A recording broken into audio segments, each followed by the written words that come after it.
Voulons-nous connaître l'unique moyen de la délivrance?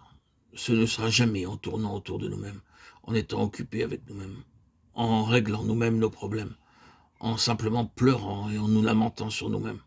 Ce sera en étant occupés de Christ. C'est l'unique chemin, mais c'est le chemin. Dans le chapitre 7 de l'Épître aux Romains, Paul nous parle d'un côté des choses. Il raconte qu'il avait des aspirations dans un certain domaine, mais qu'elles ont été frustrées par ce qu'il était en lui-même. Il avait des aversions dans d'autres domaines, mais même celles-ci ne l'ont mené à aucune autre délivrance, car il a fait ce qui le répugnait, et n'a pas accompli ce à quoi il aspirait. À la fin, désespéré, il a crié « Qui me délivrera ?» Romains 7, 24. Puis, distinguant une issue, il dit « Ah, je vois. Je remercie Dieu par Jésus-Christ notre Seigneur. » Dans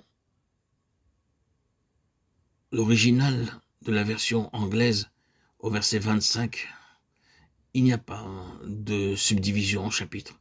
Vous devez lire d'un trait. C'est parce que les chrétiens n'ont pas été conseillés à lire de cette manière qu'ils sont restés dans une confusion doctrinale. On devait lire « Je remercie Dieu par Jésus-Christ notre Seigneur ».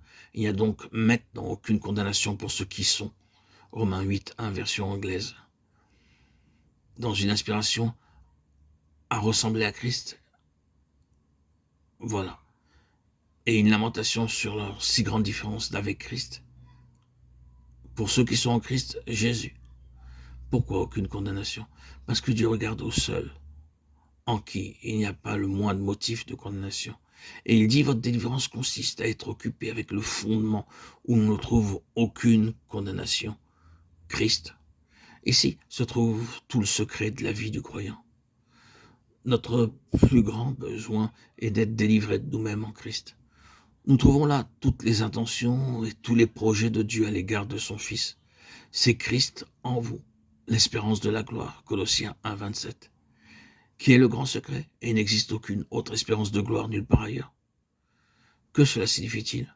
Non pas que je vienne devant Dieu en lui disant « J'ai eu des motivations pures, j'ai été très honnête, sérieux et droit, et mes intentions étaient des meilleures. » Cessons de dire des inepties. Il est totalement absurde de parler ainsi. Nous ne nous connaissons pas nous-mêmes. Seul Dieu connaît la vérité à notre sujet. Et rien de cela ne trouve une place pour Dieu ou a de l'importance pour lui un seul instant. La question est la suivante. Ai-je reconnu que la croix du Seigneur Jésus a été l'effondrement et la fin de moi-même, bon et mauvais, de sorte que je ne retienne rien devant Dieu? Je suis autant capable du pire que n'importe quel être de la création de Dieu. Et quelqu'un qui adopte une attitude d'incapacité à commettre le pire est dans une disposition qui relève de la plus grande duperie.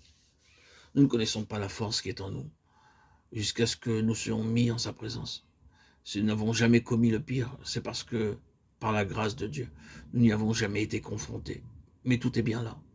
Le Seigneur met le doigt dessus, en principe, lorsqu'il dit « Quiconque est son frère est un meurtrier » 1 Jean 3,15. C'est le même esprit. Vous avez juste à le laisser prendre de l'ampleur, susciter suffisamment cette colère, placer cette nature dans certaines circonstances. Et vous découvrirez que vous êtes capable de choses qu'autrefois vous auriez considérées d'une horreur absolue. Vous et moi, nous devons nous humilier devant Dieu et admettre ce que nous pouvons commettre le pire et non nous tenir en affirmant nos droits.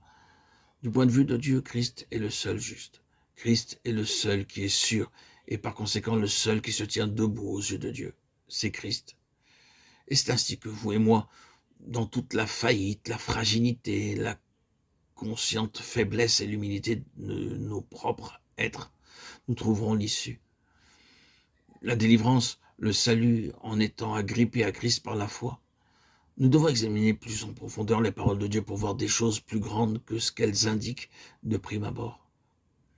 Sur cet homme, je porterai mon regard sur celui-là même qui est pauvre et d'un esprit contrit et qui tremble à ma parole. Ésaïe 66, 2. Cette déclaration englobe tout ce dont nous parlons. Sur qui se portera son regard? Sur celui qui ne proclame jamais « je suis juste », mais qui dit « je peux être aussi mauvais que n'importe quel homme ou quelle femme qu'il a été. Je suis capable de tout. Mon seul fondement est Christ, alors aide-moi, mon Dieu. Christ est mon fondement. » Se tenir en Christ, c'est constamment reconnaître. Rester conscient que cet haut fondement, nous-mêmes, en tout point, est un terrain dangereux. lui est si autre, et il y a une grande séparation et aucun chevauchement. Entre Christ et ce que nous sommes par nature, il y a un gouffre béant. Dieu ne les voit jamais reliés. Mais remerciez Dieu qui par le Saint-Esprit enracinera Christ en nous. Et alors que les deux créations resteront à jamais séparées, un jour l'ancienne disparaîtra. Et ce qui est de Christ a été forgé en nous demeurera. Tout ce qui a été établi en nous